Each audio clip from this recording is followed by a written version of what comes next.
Evolution has spent a long time finding ways for living creatures to communicate, but nothing is as powerful or as mysterious as the human brain. 80 billion neurons wire the brain, and each cell is connected chemically and electrically with 10,000 others. At give or take 100 trillion synapses, the brain is the world's most complex network, loaded with more dynamic interconnections than there are stars and planets in the Milky Way. For nearly all our history, human beings have had nothing but language and gesture to move information out of the brain, and only our sensory organs to pull information in. But what if our brains could communicate directly with each other, bypassing the need for language? Researchers are already proving that brain-to-brain communication is possible.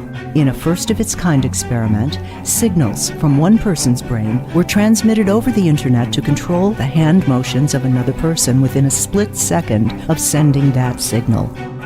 In another kind of experiment involving human-to-animal communication, scientists were able to take signals from a human brain and transfer them to an animal brain, using signals from the human to move a rat's tail. And research in the field of brain-computer interfaces has patients operating complex prosthetic arms solely with the power of their minds. Science has begun to look not only at the brain's anatomy, but also at the way it works in real time, how the interconnections and electrochemical activity generate movement, intellect, and emotion, how we move our eyes and limbs, how we solve certain problems, or even how we fall in love. We may be on the brink of discovering how our minds work as we probe the most complex structures and deepest mysteries of the human brain.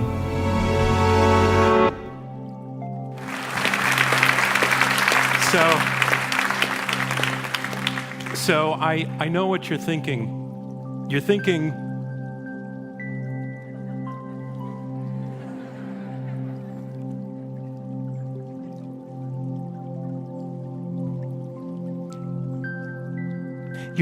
when is this guy going to get on with it?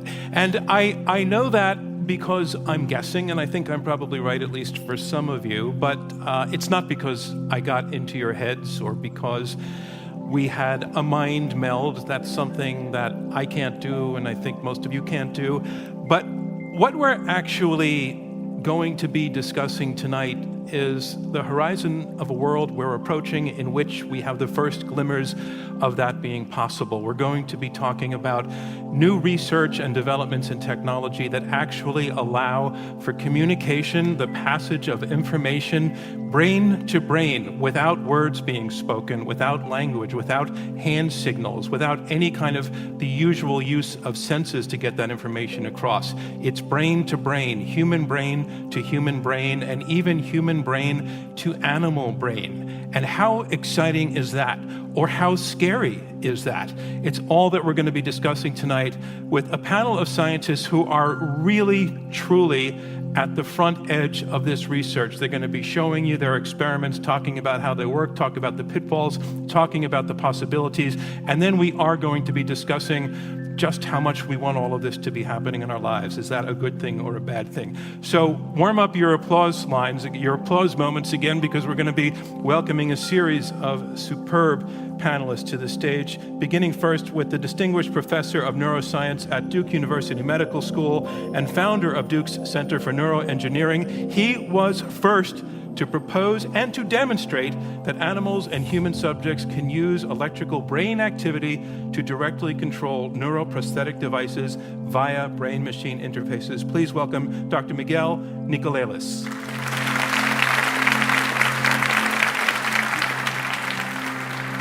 Our next guest is an associate professor of psychology at the Institute for Learning and Brain Sciences at the University of Washington. Her work focuses on biological constraints on information processing to better understand individual mind-brain relationships. She was named Young Investigator for 2011 by the Society for Text and Discourse. Please welcome Chantal Pratt.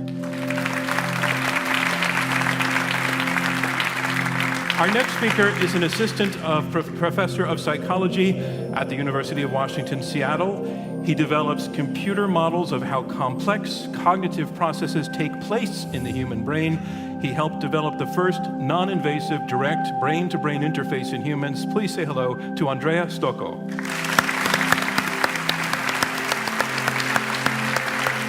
Next up, a neuroscientist at Harvard Medical School. He has done early pioneering works in developing real-time functional magnetic resonance imaging that are used to interpret the human mind. He also developed a new mode of non-invasive brain stimulation modality that uses focused ultrasound waves to control regional neural functions. Please welcome Sheik Yu.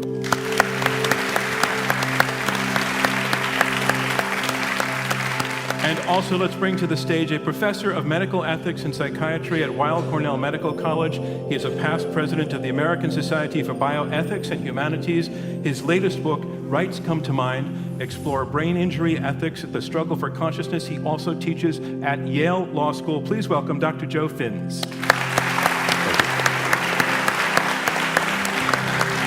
And Joe, before we get started with the scientists, the researchers sitting between us, because as a medical professional, you're also a scientist. You also teach law. You are the bioethicist on the panel. So before we hear about the experiments, give us a little look ahead, a little crib sheet about the things we want to be keeping in mind as we hear where the research is pushing into.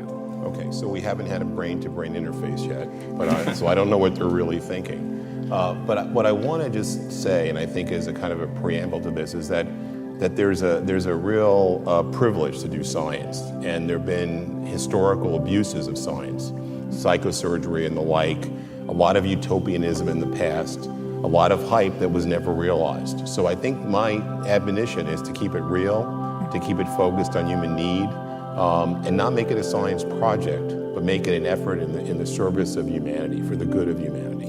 Which doesn't mean, seriously, I'm going to use the term Debbie Downer, which sounds funny, but you're not being a downer about the possibilities. No, I'm a science hawk. I mean, I was involved in a project that was published in Nature about a decade ago using the first use of deep brain stimulation in the minimally conscious state. And for 15 years, I wrote papers about why I thought we should do that. I'm a science hawk. I want science to progress.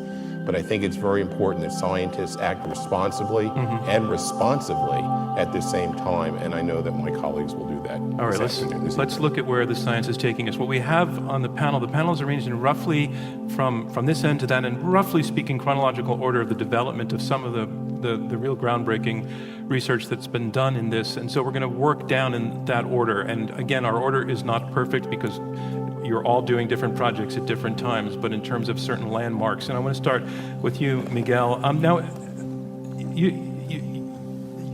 how did you get into just a little biography, how did you get into the mind business? The mind business, yeah.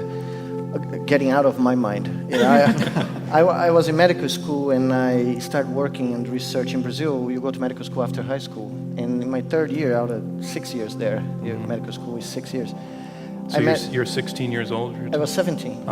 And you're 17 years old and you're in gross anatomy class. And you meet a neuroscientist and you just fall in love with what he's talking about the brain. So I went to his lab and started working with him. Yeah. But at that time, before I went to get my PhD, I realized that people were recording the electrical signals of only one neuron at a time. That was mid-80s. And I told to my professor, Dr. Caesar, this is crazy. It's like trying to understand the rainforest one tree at a time. It's never going to work. Yeah. And was your professor impressed by your thought, or did he tell you to shut it? No. He told me I know the perfect place in Brazil to go to do this kind of work, recording many neurons simultaneously. I said, "Oh, wonderful! We're in São Paulo, the New York, or the Southern Hemisphere. Where should I go?" He said, "It's called the airport." You go to the airport and you find a crazy American that will buy the idea because you can only do these crazy things over there. And I did find John Chapin, a crazy, wonderful man who wanted to do the same thing. That was '88, and people were recording just one single neuron at a time, and John I wrote a letter in broken English to him, and I said, John, I want to record 100 neurons simultaneously. And he said, well, that's exactly what I want to do, so why don't you come over and join me in Philadelphia? And that's what I did. I came to the city of brotherly love, looking for the brotherly love I never found. I found the egos, though. Okay. You know? And then we started developing the technology for recording mini neurons simultaneously in behaving animals. That was the key, an awake, fully behaving animal. So we jump to the work that we're going to be talking about tonight. It goes back to what year are we going to be starting with? Well, we developed this technique in the mid-90s, but the late 90s, 98, John and I reached the conclusion that to really make our friends in neuroscience understand the power of population coding, we had to develop something new. So in 1999, we published a paper in which rats were using 48 neurons, the electrical storm produced by 48 neurons, to control a robotic lever. Just one-dimensional movement without moving. This was first time. That was the first time ever the demonstration of closed loop of an animal. But people said, oh, these are just rats. We want to see something more interesting. And that's when we went for monkeys, because that's what is assumed to be the next clear step to demonstrate any technology. And the first clip we have is of my favorite monkey, Aurora. She's first playing a video game using a joystick, and she was very good at that. In fact, you can even see how well she tried to cheat it, trying to get the target with the cursor inside. And then we soon realized that if we create a link between her brain and that robotic device that you're seeing next to it, we could get Aurora to control the robotic device just by thinking. So now we're seeing Aurora's using the joystick. In the beginning. Her, what do you call a monkey's paw? A paw? A hand. A hand? Yeah, a hand, a monkey hand. Okay. There's They're a close to us. novel called The Monkey's Paw. Yeah. So that hand-like object attached to the monkey is how Aurora is controlling. Yeah, So Aurora was learning with the joystick first. But Okay. what you're seeing here is the first time, I like to say, that a primate's brain, if you can have the video again, I'll explain better. But that was the first time a primate's brain liberated itself from the physical limits of the body and was acting in the world. First she's using the joystick. That's the training phase. And we're recording 100 neurons, the electrical signals of 100 neurons. We're mixing them up, extracting the motor commands, and sending to the robotic device. And then we took the joystick away. And Aurora realized that she didn't need to move the arm anymore. She could control that device just by imagining the movements. Okay, so we can't see Aurora. What's Aurora hooked up to? Well, I mean, if we could see Aurora's head and... Oh no, you would see just a cap and some wires coming out, going to the amplifiers, taking these electrical signals to computers and mixing them up. And what's going on that Aurora, without using her paw hand, is able to? What is the monkey doing? What we demonstrated here is that we could get an animal to realize that it didn't need to produce the overt movement of the body to control the cursor and get a drop of juice. That was the reward she was getting every time she put the cursor inside the target. Okay. She could interact directly with the device and through a brain-machine interface. And the brain-machine interface, I would say, is the grandfather of brain-to-brain, because that's where it always started. I guess what I'm trying to understand is that Aurora had no, as far as you know, because obviously can't directly communicate, but you're not arguing that Aurora had some sense of, I want to get the juice, I'm going to move the stick. Well, it's more that something more spontaneous, some sort of learning happened. No, she had to learn, and she realized by trial and error that when we took the joystick away, there was no point of moving the arm. Right. There was no causal linkage between the arm movement and the cursor. Yeah. Somehow she figured out that she could just imagine something, Right. and we were able to record that. And soon she realized, okay, this is the prototype of a free lunch. Right. I don't need to move. I'm just going to get this, 400 mLs of juice. But somehow she figured out. She figured you it don't out. know that part yet, but you know that she did. She did. She did Okay. because we were recording EMGs over her body, and we could show that for long periods of time she was controlling that without producing. I just want to go to somebody else on the panel now. Sheik, you're up at Harvard. The news of what Miguel's doing breaks. Tell us, as a professional, how big a deal was this? Right. So I still remember the morning. It was around 11 or 10. I was reading my email, and the email started coming out to me and say, Sheik, you got to see this. And there's a news about the Miguel's work. And so the reason that people were sending me an email is it's such a striking demonstration of the human's ability to interpret the cellular level neural activity and how to interpret it, and then translate it into a computer commands to execute other computer-related commands and robotic controls. So that's an amazing thing like that. So it was a big deal. It was a. Oh yeah. Do you agree, colleagues? Yeah. It was. Absolutely. Everybody remembers this day. Okay, so you're a big deal. I do remember the day too. So next step for you, where did you go next? Yeah, when we saw that, we asked the question, do we need to have the robotic arm or the actuator next to the monkey? Could we have this somewhere else? Could we have that across the planet? So I hooked up with one of my best friends, a roboticist, Gordon Sheik, that at that time was working in Kyoto, ATR Laboratories in Kyoto, and I said, Gordon, would we be able to make our monkeys control your humanoid robot to walk just through a brain-machine interface that goes around the planet? And it has to be quick. It has to be 300 milliseconds. So our monkeys were walking on a treadmill, and we were recording the brain activity and sending to this humanoid robot, CB1, and seeing whether the robot could walk under the control of the monkey. And we are projecting exactly this move in front of the monkey, and the monkey would only get reward, a drop of juice, if the monkey steps on the ground on the correct timing. And we turn off the treadmill at Duke, and as long as we keep giving the monkey juice, even though the monkey didn't walk itself, the robot would walk in Japan. So the monkey didn't care there wasn't its own body that was moving or not. Did the monkey have a visual of Yes. the robot? It had a screen in front of it projecting the images coming in real time from Japan. So the monkey was aware that the robot's motion was vital to getting the juice. Absolutely. The monkey Wow. learned that that stepping that you saw there was vital to get the orange juice. And Gordon really wanted to do that as fast as possible. So now I can review it 10 years later. He broke every firewall between Duke and Kyoto. We don't even know if that was legal or not, but he went through everything, and we got that under 300 milliseconds. And all of the flashing lights and zigzagging lines we just saw. These are brain activity from the monkey. These are the day we were recording that. And we got a friend at the New York Times at that time. They didn't believe that could happen. So they put a journalist at Duke and a journalist in Kyoto on the phone, and they were reporting to each other what was going on.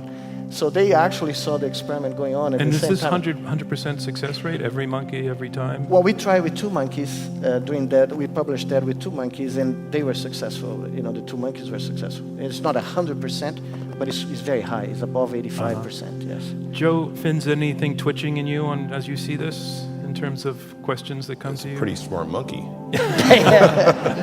She likes to walk. Well, I think it's ironic that the journalists were using another, brain-to-brain interface, a telephone. Yes, it's so funny. And it brings up the issue of what the great Lewis Thomas spoke about, who wrote The Lives of the Cell, and he spoke about halfway technologies. Exactly. And these are halfway technologies en route to something more facile, more usable. I always it reminds me also of Arthur Clarke's famous line that when technology is so above us, it looks like magic. The journalists never saw a neuroscience lab before. When they walk into it and they saw these hundreds of neurons flashing in this robot walking in Japan, they looked that they have gone to a 2001 kind of movie. So what was your next step? Well, when we saw that in 2007, we realized finally that could be done in humans.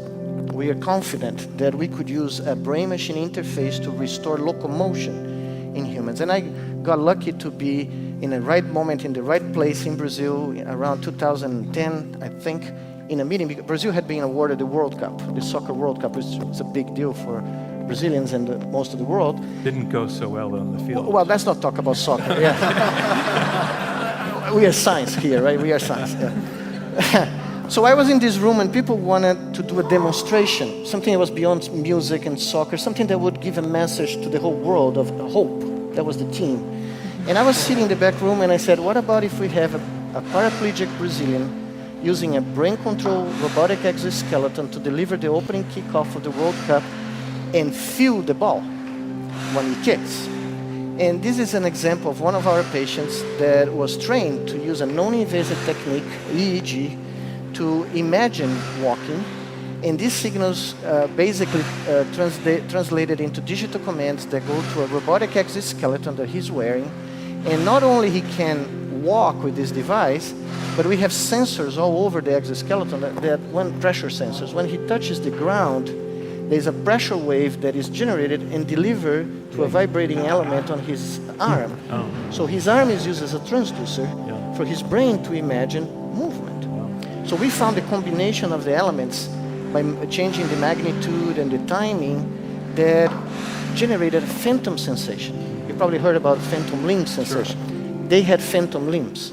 We found a way to give them the feeling that it's not the exo that is carrying them, but it's them walking with the exo, and it was very realistic. So this was the device that was used in the opening kickoff. I remember there was a young guy. Absolutely, Juliano Pinto. He's paralyzed from T4, from this level down.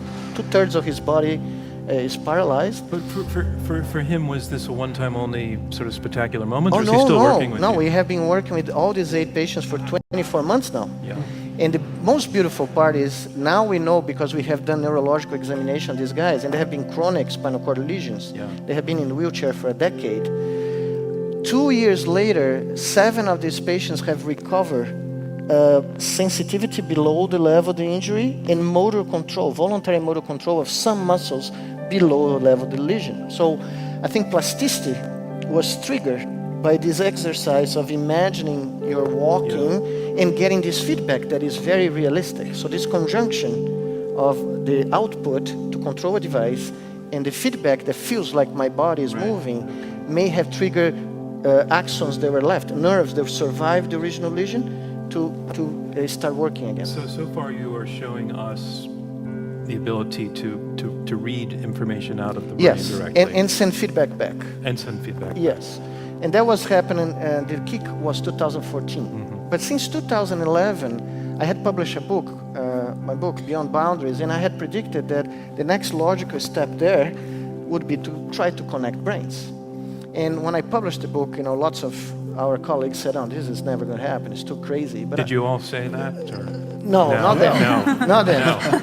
They're in the forefront. The more conservative people were saying, no, this is not going to happen. But I had heard the same thing with brain-machine interfaces. Yeah. They told us, you're never going to happen.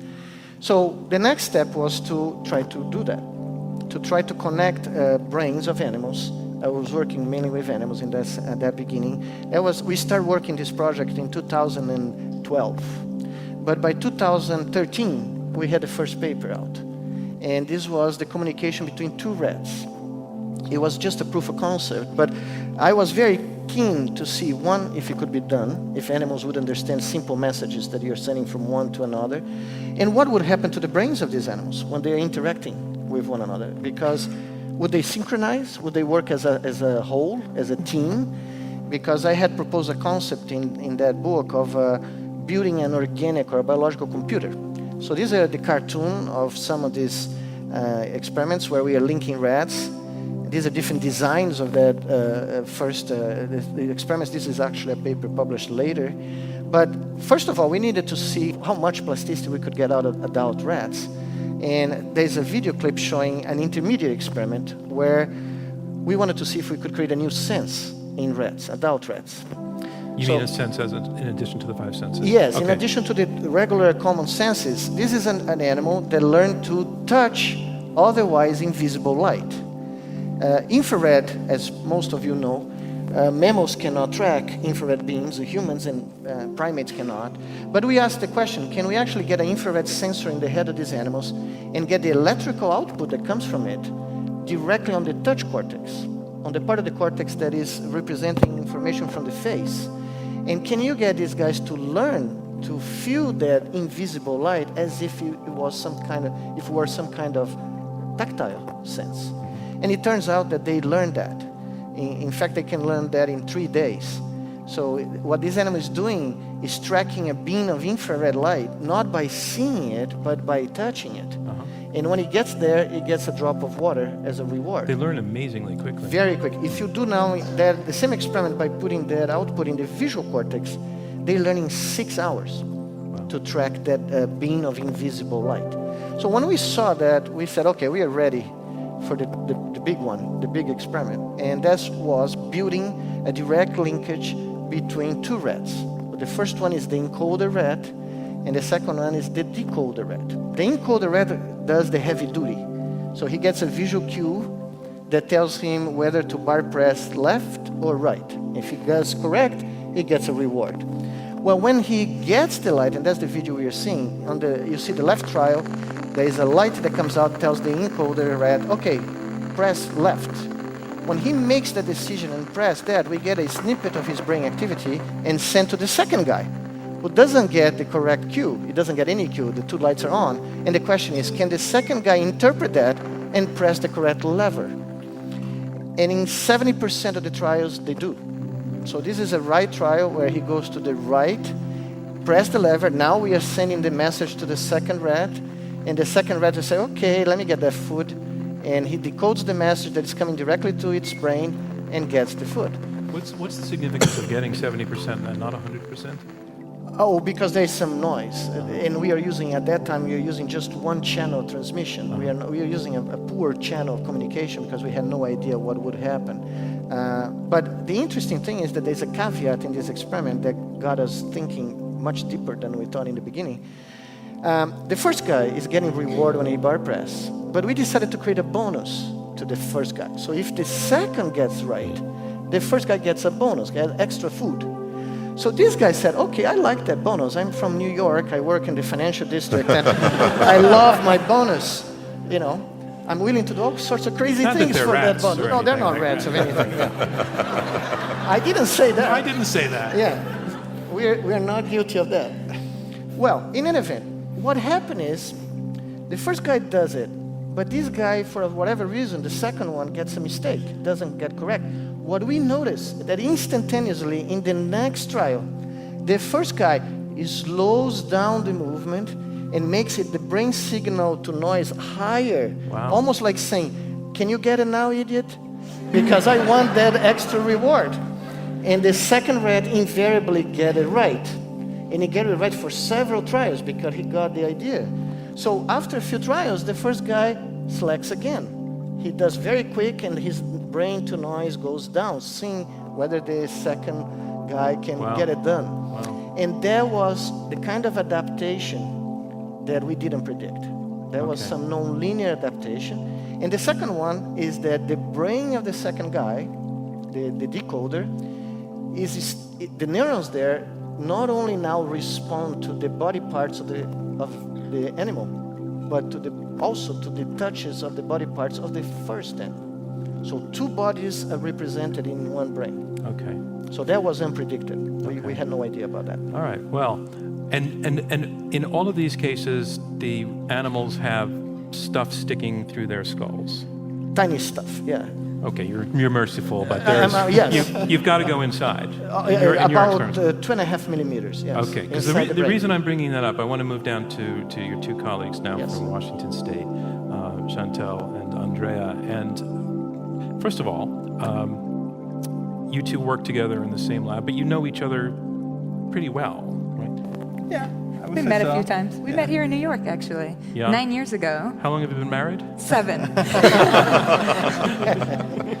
So you work all day in the lab and you see each other in the house the rest of the time? Yep. And we keep working. Yeah. And we work all night at the house. Okay. Sometimes. So I'm curious, very briefly from each of you, just a little biographically, how you got into the field in the first place, Chantel. Sure. Well, one thing I'll say about how I met Andrea, this might surprise you all, but we don't get out much, scientists. So it's very convenient when you have a tall, dark, and handsome Italian man working down the hall from you at Carnegie Mellon, and the rest is history, as it were. I actually started pre-med at UC San Diego, and I was really deep into these accelerated pre-med classes, and I had to take one social science class. I had one social science requirement left before I was ready to go on to med school. And I took an intro psych class, intro to psychology, and I was exposed to what I now know an inaccurate version of the Phineas Gage story, this man who had a railroad spike blown through his frontal lobe, and the sort of Psych 101 level story of this is that he changed. Mm-hmm. This brain injury changed him and changed his personality. And it occurred to me that this organ is us. This tangle of neurons in our heads is us, and that was it for me. I was over. I did not want to go to med school. I wanted to be a neuroscientist. I majored in psychology, and I started working in a child development lab. And there, I fell in love with the idea of individual differences. So we were studying the brains of 6-month-old, 9-month-old, 12-month-old children as they learn language, and looking at how the brain changes across these levels. But I was struck by how different the 12-month-olds were from one another, and the 9-month-olds were from one another. And most of what we do is kind of comparing groups of people, but from that moment, it was very clear to me that these kids were different within ages, and that their brains were different because of it. You study one at a time. Yeah. One at a time. Individual differences is really what I'm passionate about. How about you, Andrea? So I got into the field of neuroscience. Actually, I took the scenic route to it. I actually started doing business and marketing as an undergraduate, and then I didn't like it, so I decided to take a computer science class. And at the time, I didn't even own a computer. However, it turns out that it was very good. It was really fun for me, and it was good, so I learned how to program a computer. And eventually, I decided that my undergraduate project was going to be in artificial intelligence. And midway through, I discovered there was an entire field in artificial intelligence which is called machine learning. Programming computers to be smart and intelligent, flexible like we are. And I discovered that a lot of this research comes from taking inspiration from how the brain works. And the idea that I could program a machine and create a tiny working version of the brain on my little laptop or desktop at the time, I thought it was such a bizarre thing that there could be something that could be like perceiving a world and reasoning about a world inside the machine. And this idea kind of never left me. What does it mean to be alive? What does it mean to be thinking? Mm-hmm. And so I decided that I needed to get into that, and I decided to eventually graduate, get a PhD, and then move to Carnegie Mellon. And then at Carnegie Mellon, I found this beautiful, smart scientist who was working down the road from me, and then at that point, I had no reason to ever leave this field, right? So you're in this lab now. Why don't you tell us what, first of all, I made the distinction with Miguel's work where he's putting things through the skull. You work from the outside. That's We right. do. You do not cross the skin barrier. Right, so we work with healthy humans, and for whatever reason, they don't let us stick things into their brains, so we've got to do things safely and non-invasively, and it's great, actually. It turns out that there's quite a lot that you can do. So tell us the work that we're going to be talking about. We're going to show a video in a little bit, but tell us about it first, and then we'll look at the video. And you can join in, Andrea, on this. Absolutely. So I like to say that I was the puppet master in the first non-invasive human brain-to-brain interface. And in this demo that you're going to see, what we actually did was link two of our colleagues, Rajesh Rao, who was across campus at the University of Washington in computer science, and Andrea Stocco, my husband, was the first receiver of this non-invasive human brain-to-brain. And what we did, essentially, was use a similar technology to what Miguel has been talking about, human brain-computer interface, to detect in the sender the intention to move his hand. So Dr. Rao was across campus in computer science, and he was actually watching a video game. But he didn't have any way of interacting with the video game, so he had no joystick. He just had a video game in which airplanes or missiles fly by. And what Dr. Rao needed to do, so you can see Dr. Rao on the left, we're recording his EEG. What he needed to do was think about moving his hand. He couldn't move his hand at all. He needed to just think about moving his hand to press a button. That's the EEG lighting up there, and he's sitting in a very comfortable chair getting ready. And there's Andrea, and like a good wife, I'm getting ready to stimulate his brain. You can see his hand is over the joystick, essentially. And what I'm doing is I'm positioning a magnetic coil that has the property of inducing a focal electrical current in the brain. I'm positioning it right over his hand area. So when the computer detected that Dr. Rao wanted to hit the button when a missile was flying over, as you can see there, it would travel across the internet, and it would turn on our TMS machine, which would then cause Andrea's hand to move. So essentially, Andrea was the world's first human Wiimote in this experiment. That was your Neil Armstrong moment. Yeah. And it was great. It was very exciting to be there. I think Dr. Rao got a little overexcited. He was shooting everything that flies, even if it was a plane. Let's run the video again, because what we're looking for then, Andrea, is to see your I mean, it's subtle, but we're looking for your finger to move. Yeah, there is a moment. It's very. It basically passes in just a millisecond. But there is a moment where I actually receive the stimulation and my hand moves. It's a very subtle impulse that passes through my brain. In fact, this is like probably the second or third demo that we did. But in the first time, I didn't even realize that my hand had moved.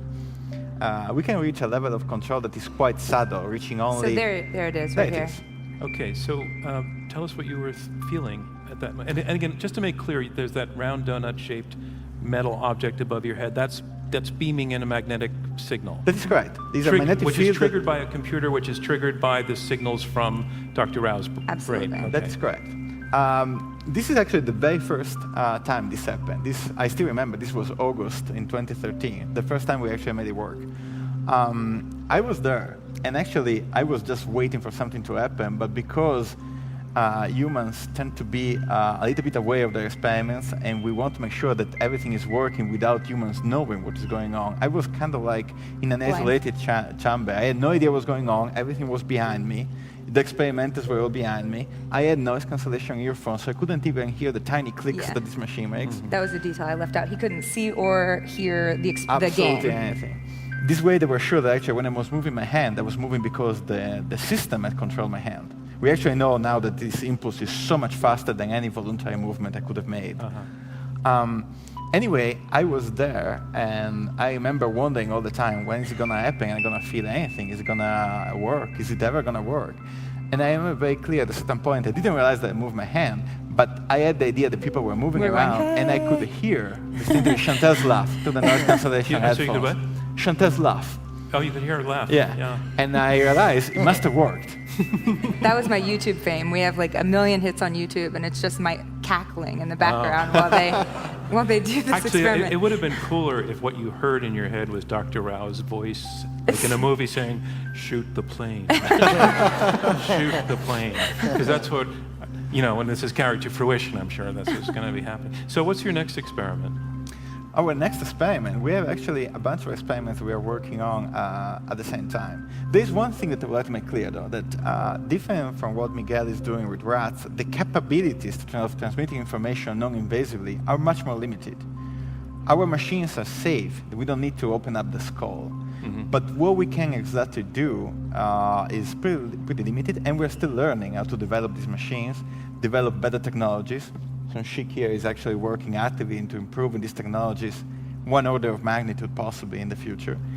And we're learning how to control exactly how we control the impulses, how we get impulses into the brain, so that we reproduce the exact patterns of activity that we want the brain to be into. Do you need everybody's brains to be basically mappable exactly the same way for that to work? No. But this is actually a really interesting question, and this is where Chantal's work is so important, because brains are different from each other, and this is actually one of the biggest problems that we found. That we need to be accurate in what we stimulate and how precise that we do that. You were telling me a story about you and your daughter playing? Yes, so the second experiment. So a lot of people asked Andrea, what was it like? What do you feel? And as he's alluded, this transmission was from an intention to move the hand to something like a reflex. So it's not that Andrea felt the urge to move his hand. We just twitched it directly through the brain. And in the second experiment, we wanted to transmit conscious information. So in the second experiment, the receiver actually saw a flash of light and used that to make a decision. It was a really fun experiment because essentially what happened was we turned our family road trip game into a brain-to-brain experiment. So hopefully some of you in the audience have played something like 20 questions or guess what animal I'm thinking about. And in this experiment, I was actually paired with my 21-year-old daughter, as we were one of the teams here. And you can see one of our friends and subjects receiving information in this experiment. So what we did was the sender in this experiment selected an object from a set of possible objects. And then the receiver asked a question: is it living or non-living? Is it, large or small? Is it edible? They asked, there were options on the screen. And then what our sender did was looked at an item, either yes or no on the video screen, and the computer could detect whether they were looking at yes and no using information from the visual cortex. If the answer was yes, the receiver saw a flash of light, and that let them answer the question and go through a series of questions until they could figure out which object on the array people were thinking of. See here that the coil is different. This is actually a coil that we are using that is much more focal and is positioned on the back of the part of the brain that usually interprets signals from the eyes. And in this case, we're actually bypassing the eyes altogether and injecting a signal straight into this part of the brain. And the brain interprets it as something that is outside in the world. A light, a flash. Some people see lines hanging over and over in the visual field. And this is enough to transmit at least binary information. Where to a sort of lay journalist like myself, or maybe to a lay member of the audience, where there's a sense of letdown about your work doing is, in fact, we do want to hear that your work is having the voice in the brain say, shoot the plane. But what you're actually doing, with the stage you're at, it's more like you're pushing buttons, you're firing triggers. Is that correct? But you're also saying that that's a huge deal. And so what is the case that it's a huge deal? Well, first of all, in this second experiment and in the subsequent experiments, people are learning to interpret. They see a light. So it's not just a button, it's a conscious experiment. And what we've seen is like Miguel's experiment where the rats learn and they're sort of dynamic. Humans, they're learning to see something that's not in front of them. They're learning to see by stimulating the brain directly. And so I think that in and of itself is really interesting. That's a gigantic leap. So Sheik, let's, did you have another thing you wanted to say, Andrea? Just a brief thing. There is this kind of idea that I would like to dispel a little bit. People imagine brain-to-brain communication as the X-Men version of telepathy, where you hear this tiny voice in your head that is somebody else's thoughts. This is questionable because, in the first place, if your thoughts were actually projected to me and transmitted to my brain would have no way of knowing that they are yours. They will think they are my own brain. But more deeply, our thoughts are not really this internal voice. We kind of perceive some of them as an internal voice, but our thoughts are this kind of changes in what we perceive and feel and what we imagine. And we know from neuroscience that we oscillate between different states. Focusing on a task and then wandering out, for instance, is something that we do spontaneously. So whatever shape, whatever technology will let us do in terms of brain-to-brain communication is probably going to be very different and in many ways much more interesting than this idea we can listen to somebody's tape recordings in their head. Sheik, so you also are non-invasive. You use focused ultrasound, but the thing that you're right now most famous for is human to animal brain connection. Tell us your work. Right. First, how did you get into the brain biz? Yes. So the first time that I into business of brain, it was back in mid-90s. And back then, there's a new technology that came out that's supposed to translate how our brain works. And it's called functional magnetic resonance imaging, in short, fMRI. So back then, the problem that we had was, in order to analyze the data, it took about minutes to hours, typically. So as a project, what I did was I made it run faster. How fast? Instead of minutes and hours, seconds. That's how fast we made it. So, well, then after that, we came out, we found there's a lot of other applications that you can spawn out of it. So, for instance, if you have ability to analyze someone's brain function in real time, what would you do? One of the things that we did was to use someone's brain activity in real time and use that as a feedback information. So this is just an analogy. If you want to improve your golf swing, if there's any avid golfer here, you want to videotape your golf swing and probably use that information to improve your golf swing. It's the same analogy. You can probably use how your brain functions in real time and use that information to gain a volitional control of your brain thoughts. Isn't it kind of counterintuitive in a way? Isn't your brain is what you are doing, right? The way I speak is what my brains tell me to do. But some cases, additional help is needed. But anyway, so we use that technology to to improve attention level from some of the subjects, as well as we devised the method and strategy to help regain the rehab strategy for the patient who is recovering from the stroke. That's one of the things. But then I started to realize that I really wanted to do more than just mapping the brain function. Deep inside of me was telling me, you should do something more than just mapping the brain function. Then I had a really lucky break in a moment, in a way. About 9 years ago, I had an opportunity to work with a scientist in the same division that has a really good expertise in developing focused ultrasound technology. So what it is we can deliver acoustic energy that is in ultrasound frequencies, which is you cannot hear the ultrasound, right? So it's typically more than 20,000 hertz, so you cannot hear them. But you can give those energy acoustic waves that are being focused across the skull and give it to a very small area of the brain. How small it would be? It's typically elongated rice grain size to up to about a kidney bean size. That's how small it can be. So we were able to demonstrate by giving the pulsed acoustic wave into the brain tissue and can modulate, which means you can either stimulate or suppress the regional brain function through the animal model. So come to think about it, so if you have ability to stimulate the brain, it means usually what we do is we let the computer controls it. So what it means is you actually have a computer to brain interface relative as to brain to computer interface that is supposed to analyze your brain function and give it to and relate it to the computer to do something else, like a robotic control or playing games and stuff. Well, by having that ability, we were able to first demonstrate what about having human thoughts to control the animal brain function. So we used EEG technology to translate the human thought process to stimulate the brain area of the rat that are responsible for twitching the rat tail. So that's one of the first demonstrations that we did.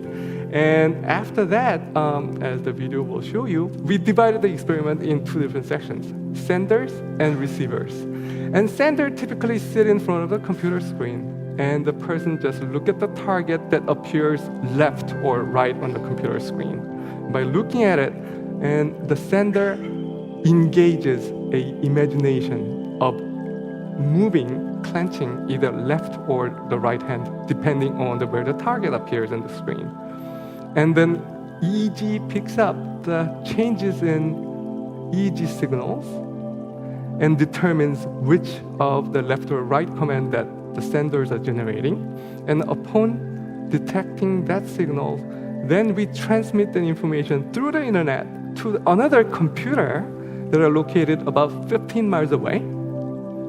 And that computer actuates this focused ultrasound machine that stimulates either left or right hemisphere of the motor area, sensory area of the person who is receiving the information. So typical sensation that receivers receive is a little tingling sensation that actually happens in either right or left hand.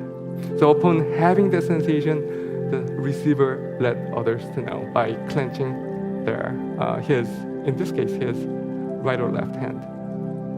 So what actually happened was we were able to transmit at least 2 degrees of freedoms in thought processes and then we classified it, and it was able to transmit to the other person. And how fast we can do it? We were able to transmit about 8 to 9 commands, different commands, in about 1 minute. So it's not really blazingly fast, but by basically the brain thought process and communication, it's pretty good feature that we had. Mm-hmm. Is the actual content of the receivers?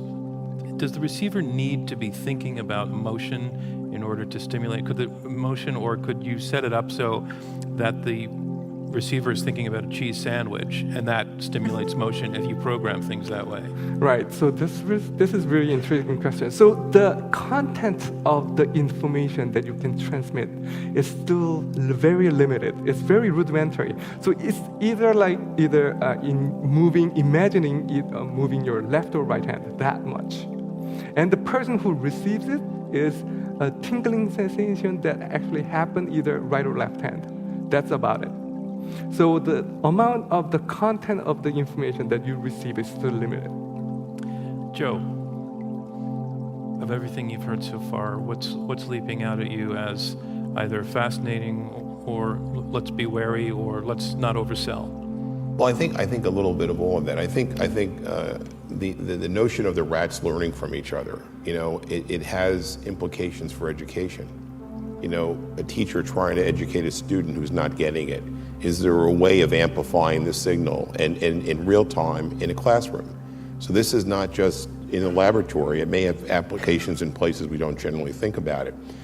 On a more sort of nefarious, side of things, the work that you guys did, spectacular work. And I just want to say, this is a community of scientists who have evolved generationally and amplified each other's work and complement each other's work. We talk about science. Very short. Yeah, and we talk about science being competitive, but it's also a collaboration. It is a community. I think that's an important lesson for young people who are watching. You get more done by collaborating than competing with each other.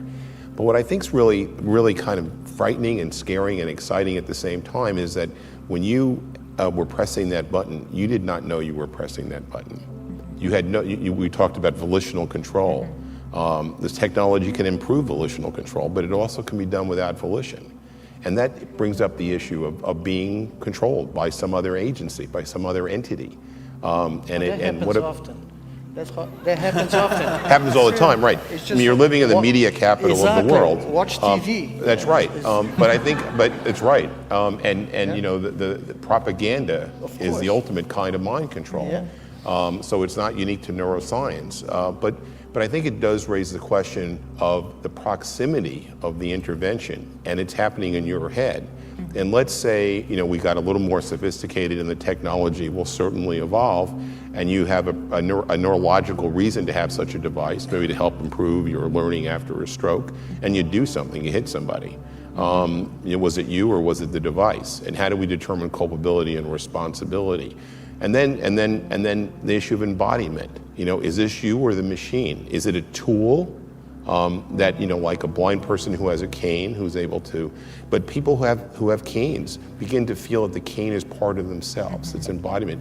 Or does it change our sense of what's normal and what's normative? So I think that this is very exciting and work, but I think we also have to think about science and society and these broader considerations. And this seems very primitive right now, but it's going to gallop along. And as usual, we deal with the consequences after we've done the science. Miguel, what's your response to that?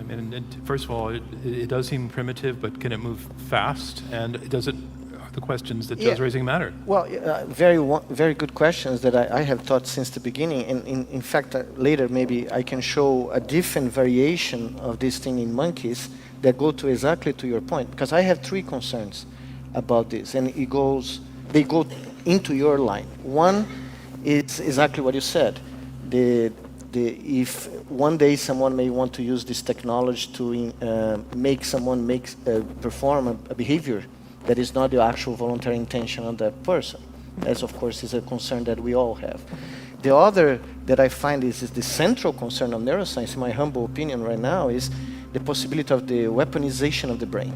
It's like a drone. Yeah, exactly. Right? Creating weapons that are based on these concepts of brain-machine interfaces or brain-to-brain, because I'm against it. I don't want to see that happening. And I think the neuroscience community has to be aware of these issues and start debating them. Because it's very easy to get enamored by the technology and not thinking about it. But the other thing I wanted to just point out is the fact that, yes, it can get sophisticated very quickly. It can. Does everybody agree with that? These may be... I'm talking about from the point of view of neuroscience from inside the brain, not necessarily invasive. In animals, you can demonstrate much more sophisticated mental collaboration. That's what I had a video that I brought of where 3 monkeys learned to mentally collaborate If you can get 3 animals collaborating, could you get 100 collaborating? Yeah, sure, that's the point. I actually call this construct an organic computer. You have 3 monkeys that don't know that they are in the lab. They don't know the existence of their companions. And they have to move a virtual arm in 3D, continuous. This is several bits of information per second. But one monkey mentally, without moving its own body, only controls the X and Y dimension of their movement. The first monkey controls X and Y mentally. The second monkey controls Y and Z, and the third one X and Z. So for that arm to move in 3D, you need at least 2 monkeys to perfectly synchronize their brains, and there's a computer that is getting these recordings from the 3 brains to make this behave like an entity, a single entity. And this is the setup. So you have 3 monkeys, each one is controlling 2 dimensions of this 3-dimensional movement, and you need to get them synchronized. So what you see here now, the color circles represent the output of each one of the monkeys' brains, 2D output. The black dot is the linear combination of these 3 animals' brains done by a computer, and they, to get reward, they have to put the black body inside that big target. And they're seeing the target. They're seeing just the target and the dimension that they control mentally. Well, these animals stop moving, they synchronize their brains at a 10 millisecond resolution. So the outcome of this is that from 300 neurons in each animal, we created a 900 neuron brain that is actually doing the task. And the monkeys are getting reward and juice. And they get better. This is to a point where you may see in a point, a monkey gets a little nap. The blue guy went a nap a moment ago. The 2 other guys, without even knowing that there are other monkeys in the room, they take the slack. They increase the synchrony of their brains because they want that juice. So what do you see with the idea of networking brains? Dozens and dozens of... First of all, you're going to need a lot of juice. I need a lot of orange juice Yeah. of the Brazilian version. Yeah. Well, you can see in the next movie what I envision for the future, because it's already happening in our lab in Brazil, in São Paulo, where we did the World Cup, and we are still working with those patients. The beginning of training using non-invasive EEG to control an exo takes several weeks. The patients, they don't have the concept of walking anymore. And we noticed that that was the most difficult part of their training. So what we did here was to pair, using the same brain net concept that you saw in monkeys, we pair a paraplegic patient with a physical therapist. And we are merging their EEG activity linearly, but giving a higher weight to the normal brain of the physical therapist. So our theory here is that we may enhance the speed, we may increase the speed of training, because this paraplegic guy is getting correct feedback since the beginning. He's getting it right, but he's only contributed 10%, while the physical therapist is contributing 90%. And as time goes by, we are increasing the weight of the paraplegic and reducing the weight of the physical therapist. And we are just measuring this now. We don't know the answer. I was going to ask with what results? Yeah, well, our expectation is that we are going to reduce the time that it takes for a paraplegic patient to regain the concept of having legs and being able to control them mentally, so they can move to the exoskeleton faster. I think that's brilliant. I think that's wonderful, not only because it's great science, but because it also reflects one of the slogans of the disability community. It says, nothing about us without us. Yeah. And you've included these people in the process. And again, that's educational, and it's also collaborative, because I'm sure there's other kinds of communication about their needs and their desires and the problems and the challenges they're facing. So I think that's a great merge of what we need as individuals, as human beings, our differences, our personalities, our disabilities, plus how to bring the science together. It's a great synthesis. Yeah, what they tell us, is that most of physical rehabilitation, the classical one, is passive. Right. You're there, and a physical therapist is trying to move your leg, and you're just there, receiving that. In this kind of thing, you're a protagonist.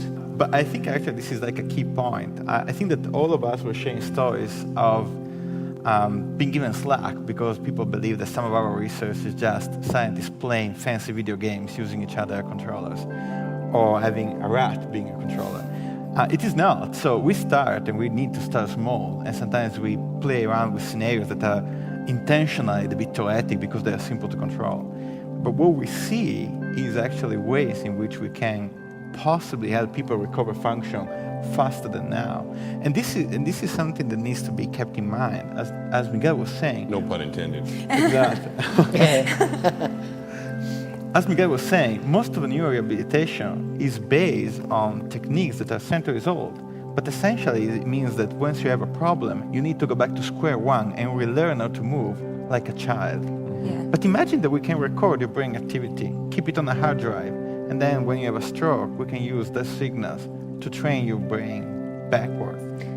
So that's not what I was going to say. Good job, though. Oh, man. Fail. I was actually going to say something that everybody said, but not specifically, is that a lot of people are worried that someone else is going to control your brain. But a lot of what we're hearing is actually people learning how to control their own brains better. And I think that's actually really exciting, because whether you believe it or not, I believe that your brain is you and is controlling you anyway. So becoming explicitly aware and learning about your own brain function and learning to control your brain, I think is important and exciting and has a lot of implications. So, Sheik, what is your take on that? So that's actually a very interesting story. Well, I'd like to bring up the following issue as well. So I really get a lot of questions about, well, Sheik, you have this great tool, so what do you want to do with it? I usually bring up all the good things I would like to do. For instance, I want to go out and modulate the brain area that has been associated with substance abuse or psychiatrical diseases and so on. If someone has a memory problem, I really want to help them out by, for instance, activating or invigorating the function of the hippocampus and so on. But then the same person asks me the following question. I usually have to stop and think about it. What if you flip that tools around toward the bad one? For instance, if you intended to modulate the, for instance, nucleus accumbens, it is a small little brain area that is associated with the pleasure of the brain, exactly, and it is associated with addiction, substance abuse. What if you start to start it instead of curing it? That's another scary thing. What if you start to improve, instead of improving the memory, if you start to modulate and change the memory, what's going to happen? That's always the question that kind of bothers my mind and lingers over. Miguel, you were going to say something, I think? No, I think it's also important, given the points you raised, that we emphasize that I don't think we will ever be able to broadcast from one brain to another things that we consider the essence of the human condition. Because these things are not trivial. They are emergent properties of circuits, huge circuits, and we don't even know how to record those things, let alone broadcast them and make someone else interpret that thing. So the brain is not a digital computer. It's not a machine that you can get the program out and replicate on another machine. There is much more into the brain, and I actually think that there are analog components that make us human. We live to create analogies, metaphors, to expect things, to predict things, and these things are not reducible to the kind of algorithms, machine learning algorithms that we all use. So that fear, I think we can calm down. We are not going to be broadcasting your dreams to my head, not my soccer preferences to his Italian head, which would be very dangerous. They're very dangerous. Yeah, Joe, do you agree with that? That the unlikelihood of that sort of level? Yeah, I mean, I think there's a risk of science fiction, getting everybody petrified so we don't have any kind of advance. And the hyperbole, is something we want to be careful about, because then legitimate uses get undermined because people are petrified and concerned. But I do think that we have to have a regulatory structure that doesn't squelch the creativity of these great scientists, but at the same time make sure there are issues of informed consent, that institutional review boards know what they're regulating, that the FDA is responsible in their oversight for the development of new devices. I mean, there are issues besides... But that would be true with virtually any kind of research. Yeah, I'm wondering, are you talking about special sets of concerns there? For example, one that I've read quite a bit about in relation to this would be privacy. If there's communication between brains, like Dick Cheney, for example, when he had his implantable defibrillator, turned off the wireless function for fear that he'd be defibrillated and hacked. I mean, So in red states and blue states, perhaps. So I think there's some concerns, but I think one of the differences, and this I think a problem with the FDA, is that it's really focused on drugs, and the devices are so much more heterogeneous and more complicated, and there's so much innovation. A drug is a drug. There are differences, or minor differences, and those minor differences make a big difference. But devices are sometimes sui generis. So the regulatory structure seems to lag behind the innovation, and sometimes there's premature closure. And there's a real problem. We talk about all these wonderful possibilities. They talk about the valley of death. You have proof of principle, and you can't get market support, financial support, to bring it to the bedside. And that's been something that the Brain Initiative, the Obama Brain Initiative, had a meeting last year. Many of us were talking about how do you overcome that valley of death so innovation gets to the bedside eventually. Do you all feel under pressure to be able to frame your work as ultimately having practical value and putting in the framework of innovation, as opposed to the fact that you're actually just you're discovering? If you like discovery for its own sake, you're doing some pretty darn interesting discovery for its own sake. You're all nodding like I've pushed a button in your brain. Both. I mean, do you feel that if we weren't putting these questions to you about practical applications, would you be thinking about them that much? There's this divide between the reasons that motivate deep inside us, which sometimes are not clear to us. Why did we start studying the mind? Mostly because I thought it was the most fascinating thing, and I would have sold a kidney to keep studying brains for the rest of my life. And there is this sense of responsibility. I know a guy who sold his brain to keep studying kidneys. That would have put a problem. On the other hand, we are very well aware, and Chantal and I talk about it a lot, that as scientists we are extremely privileged. We have what we consider the most beautiful job in the world. Why? And, well, because it's exciting every day. It's like I get my rush of dopamine every day by going into the lab and see what my students do. We're pursuing the truth, and you get to be the first person in the world to know something. I don't even think it's that. I think the beautiful part of it is that we are paid to be kids forever. Yeah. That is actually the truth. We are paid to touch things that normal people would say, no, this is not an adult kind of thing. You're going there for the passion of discovery. You really feel that way? That's the only reason. You never get bored. Yeah. I once told my sister that for me it's like being 8 years old and being given an infinite room full of Legos. And that's actually the thing that I have every morning when I get to the lab. And it's beautiful. On the other hand, there are people who generously pay taxes and do donations to maintain this me going. So it's a street that goes both ways. Yeah. Of course, I would do it by myself in my garage if I didn't have this job. But since there are these funding opportunities and so on, I think it's more than right that people need to see that. You would have to be doing this work. In other words, you could be studying the kidney, and there are probably discoveries to be made about the kidney, but you're not interested in the kidney. I'm not interested in the kidney. The kidney. Yeah. Just it's got to be the brain. No, not in the kidney. So it's that thing. It's as Chantal said, this is who we are. The brain is who we are. I mean, at least that's the thing. I'm sure there are people that are exactly as fascinated with the brain as I am, and they are as fascinated about the kidneys. And I hope there are people studying the kidney. Exactly. I hope that people who study kidneys feel like that. And the liver, too. We have a lot of questions coming in from audience members that are reaching me via iPad, and some are from Twitter, and some are coming through YouTube. One question I like: how long do you think it will be before we can download knowledge directly into our brains? I guess it depends on what you mean by knowledge. Correct. But Never. You're saying never? Never. Why? Because knowledge is a transform of information that only the brain can produce, and we have no idea how to reproduce the non-linear emergent property in the brain. So we are never going to sit in a room with a TMS machine and learn French if you're, not a native speaker. But you can rewire. I mean, you can, like your rats are learning to do things. No, they're learning things. And when they learn, it changes their brain. If but I it's understood the question is basically, pre-existing get knowledge. the Britannica Algebra. encyclopedia and put this down in my head. I don't think that ever will happen. I disagree, not because I believe that this is a scenario that we can envision easily, but because I believe that information and knowledge varies on a degree. So something very simple. Yeah, something very simple, Oh, like sure. pure visual information is something that we can control to a certain extent. No, right I now. was taken to the limit of. And Well, I wasn't. The questioner doesn't specify, but you had said before, maybe if you could download your way of knowing how to walk, and then later in life after a stroke you need it again. I suppose you pretty can call hard. that knowledge. It's not book knowledge. It's not poetry. It's, but More than it's from knowledge, knowledge, yeah. more than knowledge. Interesting. Motor, yeah. So never saying it to never. Yeah, I don't think so.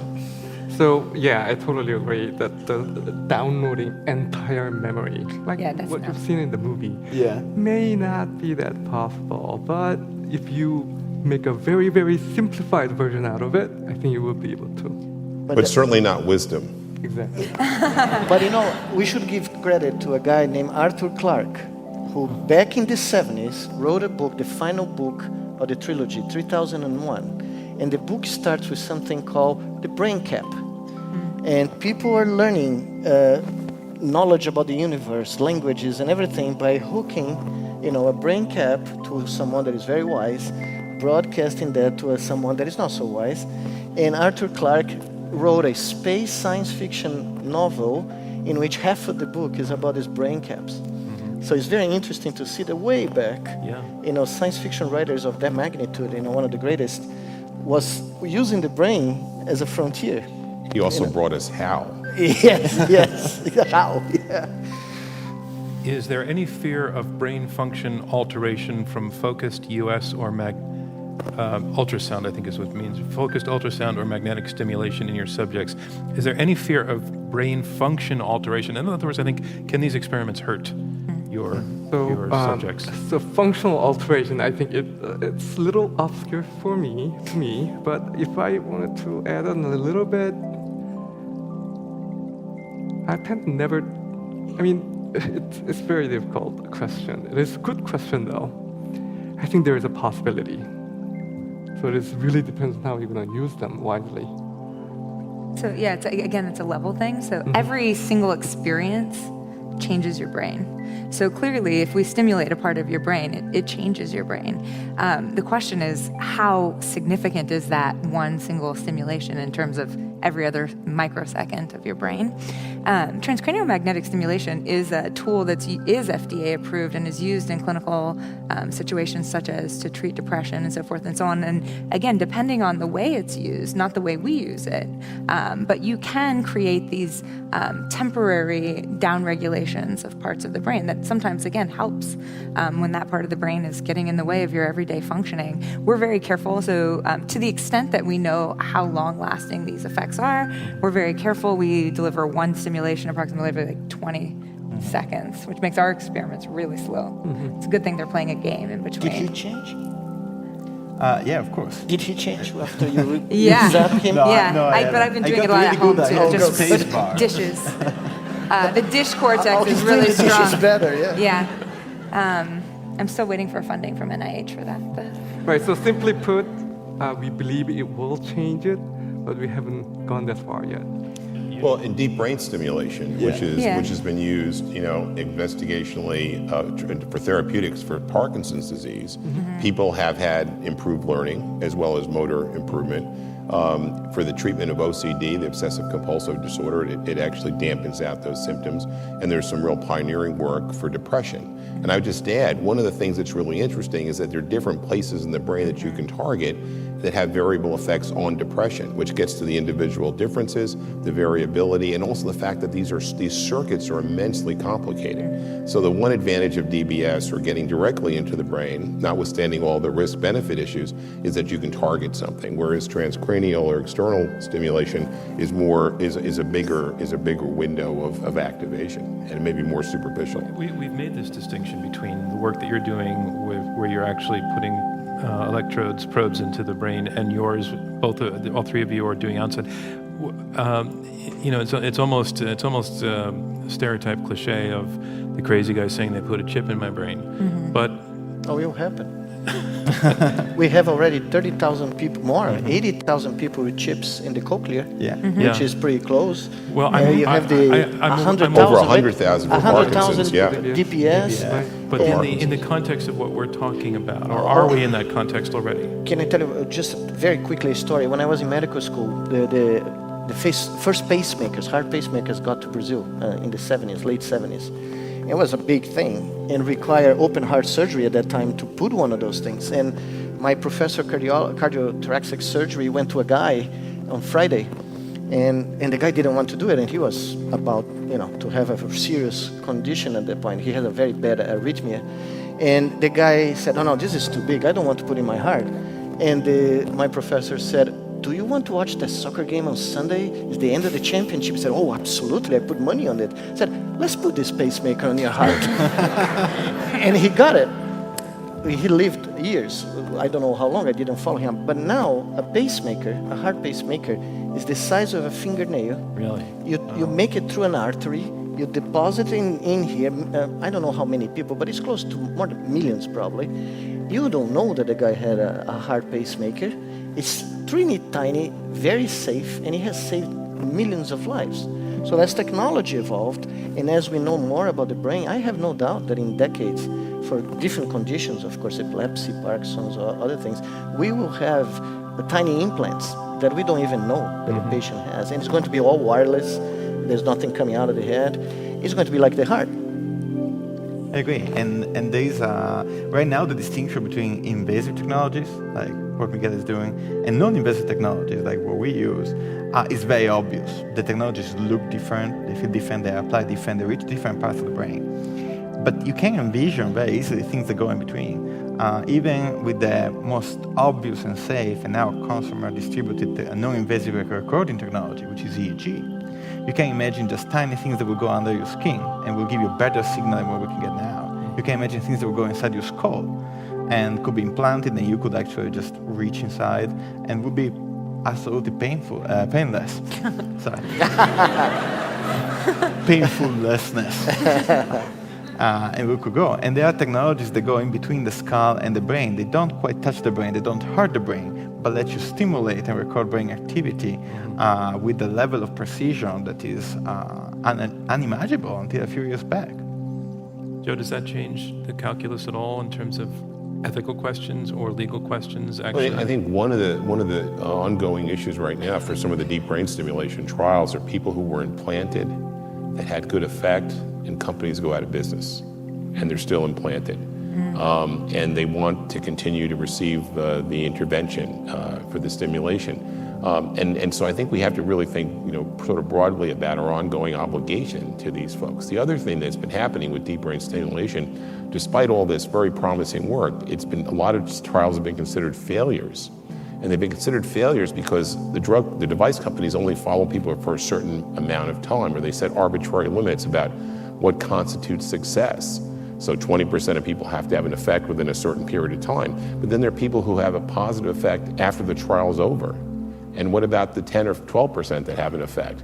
We should be learning from our successes and not deeming our failures, because it really truncates the science. And I just wrote a piece in neurosurgery about using the information that we learn from trials to iterate. And once you're implanted, we should be using the opportunity to try to maximize the effectiveness, because the economic investment is there, the burden on the patient is there, and the market forces determine what success is, but the science should really drive the discovery. And I think that's a really important issue, to put all this into the real world context. Oh, this is a great home stretch question. The director of the documentary film Mastermind, #brain, #tech, who's here in the audience tonight. Thanks for joining us wherever you are. Question is, what are your goals for brain-to-brain communication in the next 5 years? Why don't you just take a minute, we'll go down the line. Let's come this way, and we'll start with you, Sheik. All right, so I really love that question. I'd like to ask the audience. You're gonna see my name on the website, so you can always email me. I'd like to ask you the following question. So this is what I can do, and probably this is something we can do. You can send two informations, either left or right, up and down, yes or no kind of question. This is something that is really feasible even right now. And let's assume, the example that I showed you is one direction. There was a sender, there was a receiver. But we can make it bidirectional. So I can send you the information, you can send that information to me. Other dimension, let's make it one to many and many to one. And let's add another dimension here. Many to many, that's the another dimension. So if with those framework, what would you do? I'd love to hear the answer. And I was just gonna leave my answer blank. That's a good one. Crowdsourcing. That was a very smart question, right? The answer to the question. Andrea. So, my biggest goal in the next 5 years would be to be able really to transmit information that is non-binary but continuous and a bit more richer than sensory motor information. And sensory motor information is the thing that we understand best about the brain. We really have beautiful models of how information is encoded. And we know, and we are learning at least, even with non-invasive technologies, how to control this information to a certain degree. But when I look at the idea of downloading a Wikipedia page, I see all the reasons why this is unrealistic. But I also know that people who work on how knowledge is represented, they believe that ultimately all the knowledge that we have is an abstraction of how we interact with the world. Knowledge comes from the fact that we have a body, and our body is our interface to get information from the world and put information out there. And they believe this is a layer of complexity. If in the next 5 years I can move from this tiny layer here, which is just like what I can feel on the skin, moving a finger and seeing a line over and over in the visual field, to one level above it, and I actually had no idea how this level could be, but it could be like a complex movement or the idea of a movement, that I would consider a huge scientific success. Chantal. I'm really interested in brain states. So as I said in the beginning, I'm really interested in individual differences. And one thing we know is that certain people are better learners than others. And one of the things that says whether someone's going to be a good learner is whether they tune in or pay attention at the place when critical information is being delivered. We're working on, there are EEG characteristics of zoning out or focusing or paying attention that we can detect. So we're working on linking a sort of tutor-learner model together in which we could upregulate attention in one person when the good learner starts to focus. So brain states in general, I think, also have a lot of potential for improving communication. At the root, I'm really interested in language. I think it's one of the most complex things we do. And a lot of the big technological advances have been centered on communicating better, right? The telegraph, the internet, et cetera. But imagine if I could not only send words, but send some affect, some basic affect, like I'm nervous or I'm relaxed, some other piece of state of mind with my words. I think that could be really, really advanced communication. Miguel. Well, in animals, I think we are going to continue to pursue the idea of building organic computers. I'm very curious about linking brains together because I think it happens in nature, and it has accelerated over the last 300 years in our species because of media, different types of media that allow us to link through the internet, or television, radio waves, whatever it is. So I'm very curious because I think brains, individual brains and connected brains compute in a very profound, different way than digital machines do.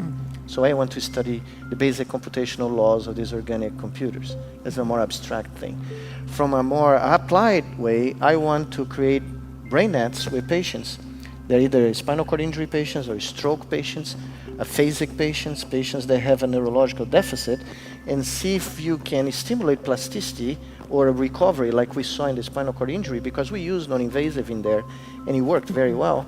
So, and that's one point I would like to make. For different disorders, you may take advantage of non-invasive methods because they're fine.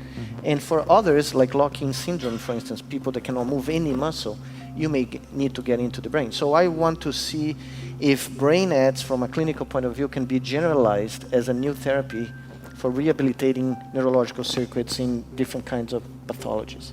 Well, you have been fascinating, and you have also been superb at explaining this to regular folks like me, and you have excited us for the future. And Joe, you have given us context, a sense of wariness, also a sense of adventure and excitement about this as well. Thank you all. Thank you for the questions, and thank you for paying attention.